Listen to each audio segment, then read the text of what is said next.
د الله رسول فرمایي چې ماته جبرائیل علیه السلام راځي او د همسایه دومره حقوق راته بیانوي چې حتی زه په دې وبېرېدم چې داسې نه چې یو همسایه به له بل همسایه سره په میراث کې شریک سي. نو موږ تاسو ته پکار ده چې په دغه یخ کې د خپل همسایه خیال وساتو، خپل همسایه وګورو، پر خپل ځان باندې یې نکو ختمه، پر خپلو بچیانو باندې یې نکو ختمه.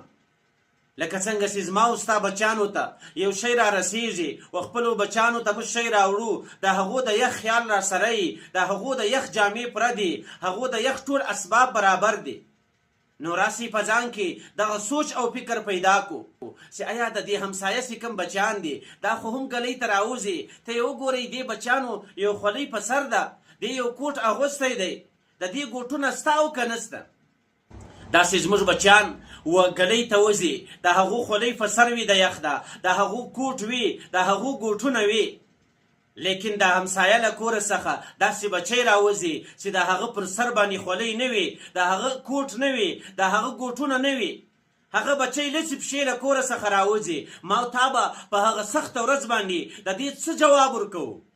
نو د خدای دپاره موږ تاسو ته پکار ده چې موږ تاسو باید په دغو د یخ په شپو کې د خپل همسایه پوښتنه وکړو چې آیا ستا راشن کم دی، ستا لرګي کم دی، ستا د بچیانو یو شی کم دی، ستا په کور کې مریضان دي چې هر مشکل دی هغه مشکل و ما ته ووایه، زما چې په وس څومره پوره وي هغه خپل وس به در سره وکم. نو په هر کلی کې به یو دوه کوره یي، نو که د کلي کسان وغواړي هر سړی یو حاجت ورپوره کړي، دغه کور به هم داسې آباد سي لکه ستاسو کورونه سي آباد وي، او ستا په لږو روپو به دا کور آباد سي. الله تعالی دې په موږ تاسو کې دغه احساس پیدا کړي، الله تعالی دې دغه فکر په موږ تاسو کې پیدا کړي، الله تعالی دې پر دې خبرو باندې د عمل کولو توفیق راکړي.